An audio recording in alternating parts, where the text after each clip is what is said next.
History remembers the rise and fall of empires, epic battles, and legendary rulers. But what about the times when nature itself unleashed a force so destructive it reshaped history? We're often fascinated by Pompeii or the sinking of the Titanic. But there's a story from 1737 that is arguably even more devastating, yet far less known. On the night of October 11th, a cyclone of unimaginable power struck Bengal, in what is now India and Bangladesh, creating one of the deadliest natural disasters ever recorded in human history. This wasn't just a storm.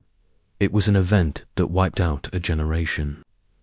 To understand why this storm was so catastrophic, you have to picture Bengal in the 18th century.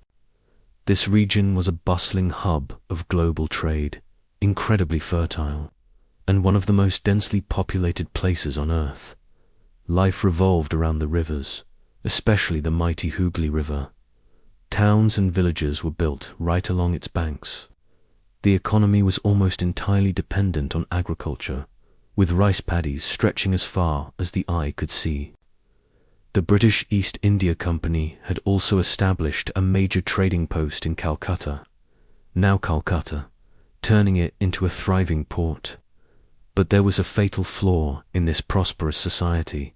There were no early warning systems, no satellites, no weather reports, no way to know that a monster was brewing in the Bay of Bengal. This prosperity was built on a knife's edge, making the region incredibly vulnerable to the wrath of nature. When the cyclone made landfall, it was with a fury that no one had ever witnessed. Contemporary accounts describe winds so violent they tore buildings apart and uprooted ancient trees. But the real killer was the storm surge. The cyclone pushed a colossal wall of seawater inland, a surge that some reports claim reached as high as 40 feet. The Hooghly River, usually a source of life, became an instrument of death. It overflowed its banks, and the storm surge traveled miles inland, swallowing everything in its path. Ships anchored near Calcutta, including many belonging to the East India Company, were tossed around like toys, with some reportedly being lifted and carried far onto the land. Entire villages simply vanished under the floodwaters. Records from the time describe the water rising with terrifying speed, leaving people with absolutely no chance to escape to higher ground. The immediate aftermath was a scene from a nightmare. The most commonly cited death toll is a staggering 300,000 people. To put that into perspective, that's more than the entire population of many modern cities. But the suffering didn't end when the storm passed.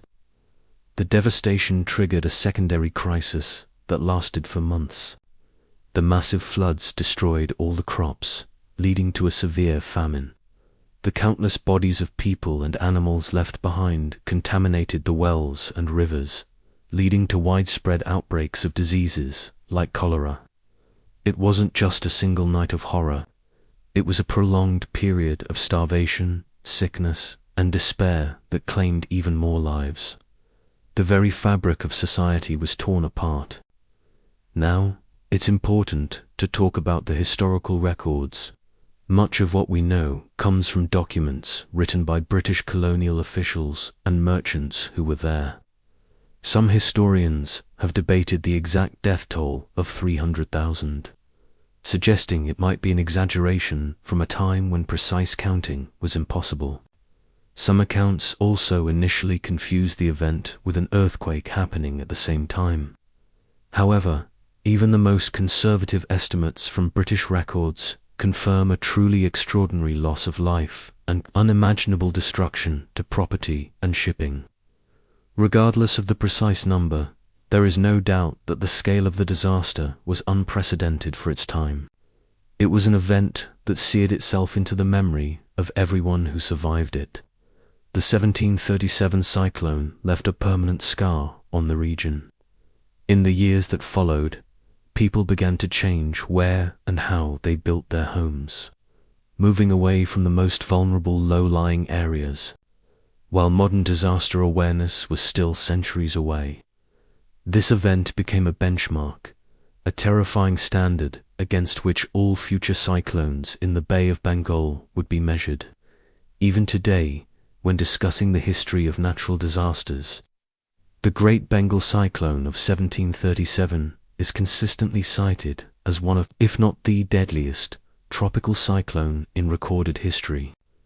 It's a chilling reminder that long before we had modern technology, humanity faced the full, unfiltered power of nature. It's a tragedy that history must never forget. Thanks for watching, and if you found this story important, consider subscribing for more deep dives into forgotten history.